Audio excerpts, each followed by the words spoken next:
Bem, eu sou Kevin Peixoto Abílio e venho nesse seminário falar sobre sistemas de equações diferenciais ordinárias, e suas aplicações práticas.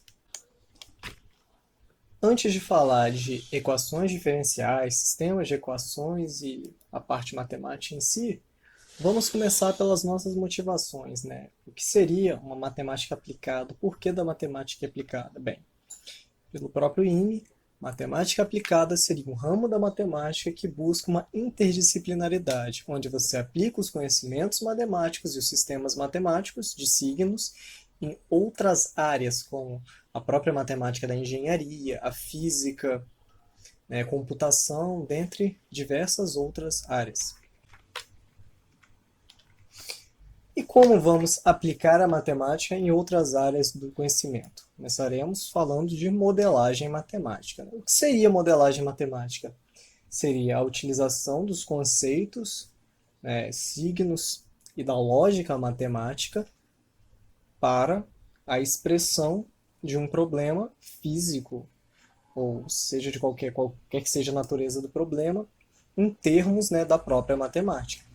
E por que a gente vai usar a matemática para tratar de problemas físicos, de problemas reais, tangíveis? Bem, pelo fato de que, se pensarmos por uma ótica schopenhaueriana, por exemplo, a matemática é um sistema abstrato onde os seus conceitos estão muito próximos. Você tem as próprias noções, a própria intuição da matemática, e todo raciocínio que funciona matemático ele pode ser transposto para um caso geral ou para casos específicos com muito mais facilidade do que você poderia fazer, com a lógica ou com a racionalidade comum, onde você cria, um signo, você cria um objeto a partir de uma noção, de uma percepção de um ambiente e trabalha com noções prévias à sua memória de como de fenômenos que ocorreram anteriormente com esse objeto e tenta relacionar isso de uma maneira lógica, mas sempre há uma perda de dados quando você pega um objeto real e abstrai ele. Na matemática, como você tem o domínio da matemática como sendo abstrato, uma vez que se prova que o seu sistema ele é eficiente para descrever dado fenômeno, você pode usar esse sistema de uma maneira geral para descrever outros fenômenos de maneiras que sejam semelhantes ao que você estudou a priori. Uma metodologia para modelagem tirada do próprio livro do Boyce seria, primeiro, o isolamento do problema, a construção de um modelo matemático pensando em premissas físicas, química ou outras áreas do conhecimento, a análise do modelo para ver se ele é eficiente em descrever o fenômeno, e assim você vai comparar o seu modelo com dados já observados ou novos experimentos, aproveitando da própria estatística. Bem, e continuando sobre as equações diferenciais, podemos, assim como ter sistemas com equações lineares, quaisquer equações algébricas, podemos ter sistemas com equações diferenciais, e aqui abordaremos sistemas de equações diferenciais ordinários, que basicamente é um sistema onde você tem uma taxa de variação, cada equação representa uma taxa de variação com diversas outras funções. Temos a x1', a derivada de x1 como uma função de t, x1, x2, até um xn, x2' como sendo a função de t, x1, x2, xn, e assim por diante. E algo muito importante sobre sistemas de equações diferenciais é que uma EDO de grau superior ela pode ser transformada em um sistema, caso você relacione a própria variável x como x1, sua derivada como x2, a derivada de segunda ordem como x3 e assim por diante, até que se tenha um sistema de várias EDOs de primeira ordem. Daí temos alguns sistemas de EDO. Um sistema de EDO ele pode ser expresso em uma forma vetorial, onde você tem um vetor de derivadas, corresponde a um vetor de coeficientes, multiplicado pelo vetor de equações, ou melhor, o vetor de funções da variável dependente, e você pode somar isso a um vetor apenas de funções de t, sendo t a variável independente. T pode ser x, y, qualquer que seja a variável independente. Caso o vetor G, né, que é o vetor que possui apenas funções da variável independente, seja um vetor nulo, dizemos que o sistema possui equações diferenciais homogêneas. Ele é um sistema de EDOs homogêneas. Né? A mesma regra, né, para uma EDO vale para um sistema de EDO, basicamente. Se você tem uma EDO homogênea e um sistema só de EDOs homogêneos, você tem um sistema, né, de EDOs homogêneas na nomenclatura. E um sistema de EDOs homogêneos ele pode ser escrito na notação matricial, né? No caso, x' é igual a P de t vezes x. E caso a matriz P de t seja uma matriz A, né? Sendo A uma matriz com elementos A e J, cada um constante, né? Você diz que você tem um sistema de EDOs homogêneos de coeficientes constantes, ou seja, você tem um sistema da forma x' é igual a AX. Bem, agora veremos, né, como é expressa a solução de um sistema de equações diferenciais ordinárias homogêneas de coeficientes constantes. Né? Partiremos de que, caso você tenha um problema de valor inicial, né, provado por teorema, que há existência e unicidade de solução. Há uma solução e essa solução é única. Também utilizaremos o princípio da superposição. Se você tem uma solução para o sistema, outra solução, ambas são linearmente independentes, qualquer soma, né, de coeficientes multiplicados por essas soluções também será a solução do sistema. E assim, a solução no sistema de equações diferenciais homogêneas poderá ser expressa como a primeira constante multiplicado pela primeira solução, segunda constante, segunda solução e assim por diante. E como encontraremos essas soluções? Bem, para um sistema com coeficientes constantes, definiremos R1 como um alto valor da matriz de coeficientes, Xi1 como alto vetor associado ao alto valor R, e assim a solução poderá ser escrita como o alto vetor multiplicado pela exponencial de seu alto valor vezes t. Né? Há outros casos, por exemplo, onde você tem autovalores repetidos, nesse caso, assim como, né, em EDOs, apenas uma EDO você busca uma redução de ordem, você busca encontrar uma função mu de t, né, que permita repetir a solução, né, respeitando o Wronskiano da solução. E também você pode ter casos onde o alto valor ele é complexo, é um número complexo, aí você teria autovetores complexos, e aí há um teorema de que a parte imaginária, né, o número real que multiplica pelo i, também é solução do sistema. Então a solução pode ser expressa da maneira, né, anotada aqui. Não entrarei em detalhes, nem deduzirei, porque o vídeo já está ficando um pouco longo. Agora veremos algumas aplicações de sistemas GDOs. Né, temos sistemas físicos, como uma simola, por exemplo, um prédio. Né, você pode aplicar a lei de Hooke aos andares desse prédio, já que eles estão conectados, né, e as variações de força, né, a elasticidade de cada andar acaba influenciando a do outro quando você tem um terremoto. Né, então você acaba tendo um sistema de equações diferenciais. Né, em circuitos elétricos também você pode relacionar o decaimento da corrente em diversos elementos do circuito, obtendo assim um outro sistema de equações diferenciais. E o tema que trataremos aqui será de tanques interligados, onde você pode ter uma mistura em tanques e como esses tanques são conectados, as taxas de variação, né, as taxas de quantidade de sal, ou seja lá qual que seja o componente dessa mistura, acabam sendo relacionadas entre os três tanques. Né, a taxa de saída de um tanque ou de entrada acaba dependendo de outro tanque. Né, e trataremos um problema físico, né, sobre esse assunto a seguir. Que eu modelei, ou melhor, tentei desenhar um problema que vamos resolver. Né, ele envolve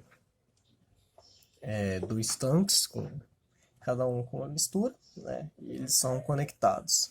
Né, como podemos observar, uma taxa de entrada de água pura no tanque 1. Inicialmente o tanque 1 tem um certo volume de água limpa, sai uma mistura do tanque 1 para o tanque 2, entra a mistura do tanque 2 para o tanque 1 e sai mistura no sistema. Vamos modelar isso aqui, né, com base no que sabemos sobre a física do problema. Temos aqui algumas informações relevantes. O tanque 2 ele tem uma concentração inicial de sal e ele também tem um volume inicial. A concentração de sal no tanque 2 é homogênea ao longo de todo o tempo. Ou seja, eu peço desculpas se for possível escutar, tá rolando missa aqui do lado e eu não tenho como controlar isso. Espero que não esteja saindo o microfone. Mas voltando ao problema, temos aqui que a concentração de sal no tanque 2 é homogênea no início e ao longo do problema também. Consideraremos isso. Então, portanto, temos que a variável de quantidade de sal ela é dependente apenas do tempo no problema. Ela não depende, do volume do tanque, ela não depende do espaço. E, portanto, pela concentração ser homogênea, temos que a mesma é dada pela diferença, ou melhor, a divisão entre a quantidade de sal e o volume no tanque. Veremos mais para frente que esse volume também é constante. Consideraremos as duas misturas, as misturas dos dois tanques como sendo homogêneas, ou seja, a mesma coisa. A quantidade de sal nos dois tanques depende apenas do tempo. Não há uma diferença, uma difusão espacial de sal. Por exemplo, quando você tem um líquido parado há muito tempo, é comum que o sal sedimente-se no fundo, e aí você teria uma quantidade de sal, ou até uma variação na concentração de sal, dependendo do espaço, que não é o caso deste problema. Vamos provar aqui, por observação, que o volume de água, perdão, a câmera perdeu o foco, o volume de água em cada tanque é constante. A prova disso é o seguinte: se considerarmos uma taxa dV/dt, que seria a variação do volume em função do tempo, podemos modelar essa taxa como sendo a diferença entre entrada e saída. Se somarmos as taxas de entrada e saída de líquido nos dois tanques, independente de ter sal ou não, temos que o resultado é zero. Implica que o volume de líquido, de solução nos dois tanques é constante ao longo de todo o tempo. Devido até, pelo menos, que se corte alguma válvula que faz entrar água, que faça sair, mas aí seria outro problema aqui, a gente não tem essa informação. Então, pensando agora nessas informações e essas ideias prévias, conceito a priori, vamos modelar uma equação que descreva a quantidade de sal no volume, ou pelo menos a taxa de variação da quantidade de sal, que é o que utilizaremos. Nós temos aqui, vamos começar pelo tanque 1, vamos pensar na derivada da quantidade de sal em função do tempo, ou seja, a variação de sal em função do tempo. Modelaremos isso como sendo a multiplicação de concentração de sal que entra vezes a quantidade de volume que entra. Por quê? Porque assim nós teremos uma diferencial de quantidade em função do tempo. Por quê? Bem, se pensarmos a concentração, fisicamente uma concentração pode ser dada pela diferencial de quantidade em função de volume, em função do espaço. E a taxa de líquido que entra é uma diferenciação de volume em função do tempo. Se multiplicarmos as duas taxas, teremos uma taxa de quantidade em função do tempo. E é o que fazemos aqui. Pegamos a quantidade de sal que entra, as taxas de entrada, e subtraímos as taxas de saída. Lembrando que a o volume é constante e, portanto, podemos substituir isso com a quantidade de sal nos dois tanques, que é o que fizemos aqui. Então, temos aqui uma equação que modela a taxa de entrada ou saída de sal, a taxa de variação de sal no tanque 1, em função do tempo. E aqui embaixo, analogamente, fazendo o mesmo processo, temos uma equação que modela a taxa de variação da quantidade de sal no tanque 2 em função do tempo. E assim teremos esse sistema de equações diferenciais. Note que esse sistema possui equações diferenciais homogêneas, porque todos os termos aqui do lado direito do sistema, eles dependem apenas das quantidades de sal. Não temos nenhum, digamos que, termo dependente que dependa apenas do tempo. Ou melhor, nenhum termo que dependa apenas do tempo. né, que não leva em consideração as quantidades de sal. Peço desculpas pelas fungadas que eu tô com rinite, né? Enfim, acontece. Então, modelamos. Esse sistema possui, além de ser um sistema de equações diferenciais ordinárias homogêneas, ele também possui coeficientes constantes, pois as taxas de entrada e saída de líquido nos tanques não se alteram ao longo do tempo.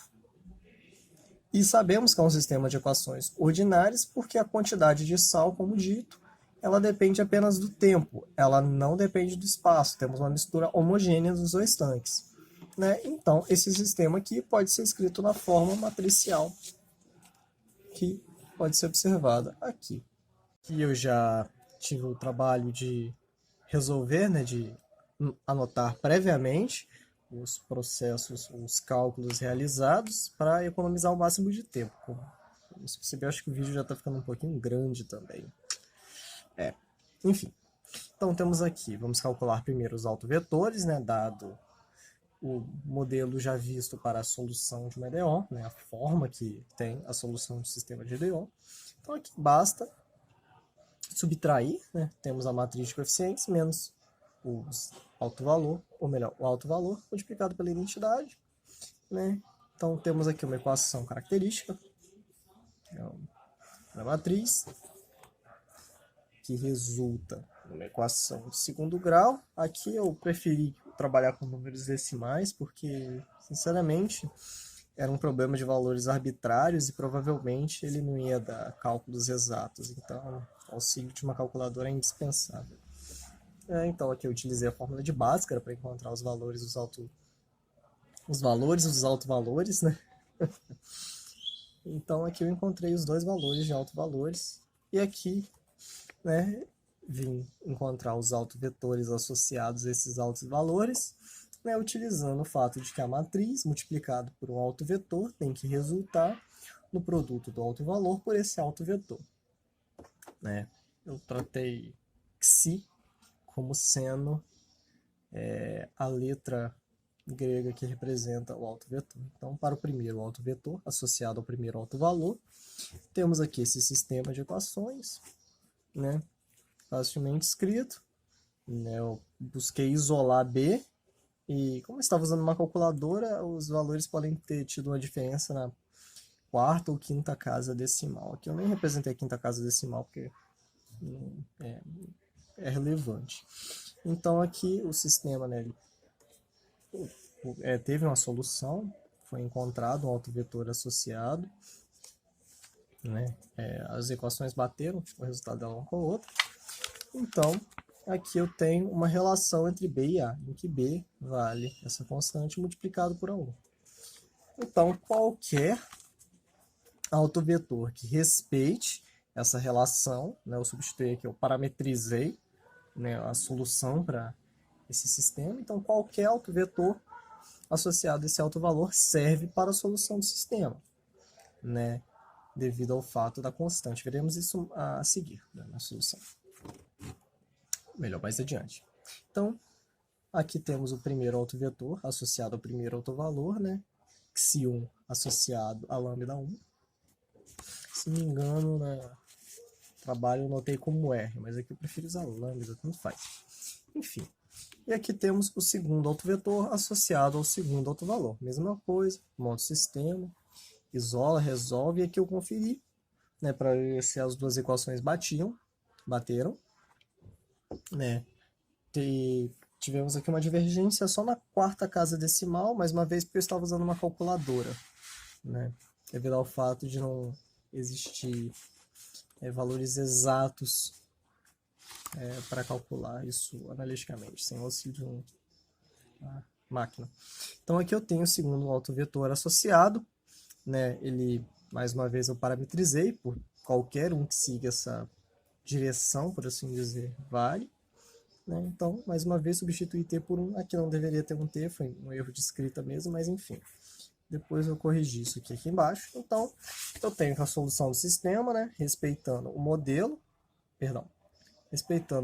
visto no seminário, seria constante, ou melhor, seria a superposição de duas soluções, né, onde essas duas soluções são uma constante multiplicada por um alto vetor multiplicado pela exponencial de seu alto valor associado multiplicado por t. Aqui não tem um menos não, tá? É só uma mancha. Então, aqui montamos a solução. Por falta de espaço na folha, eu acabei colocando essa soma nesse formato, mas, enfim. Temos que a solução do sistema seria isso aqui. Constante 1, alto vetor 1 é elevado ao alto valor 1t. Constante 2, alto vetor 2 é elevado ao alto valor 2t. Né? E, como foi dado valores iniciais, esse problema tem uma única solução, né? Pois temos aqui um problema de valor inicial. É o que veremos. Né? Então, aqui temos o problema de valor inicial. Eu separei o sistema, né, em duas equações, visto que estávamos numa forma vetorial. Né? Então, aqui eu separei, onde eu tenho a equação para o Q1 e a equação para o Q2. E aqui eu criei 4 constantes, mas em essência temos apenas duas, pois as duas constantes de baixo elas são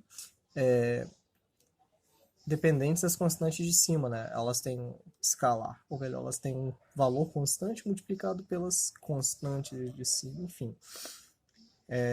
Para encontrar essas constantes temos um sistema apenas com duas incógnitas, pois podemos substituir, né, C3 e C4.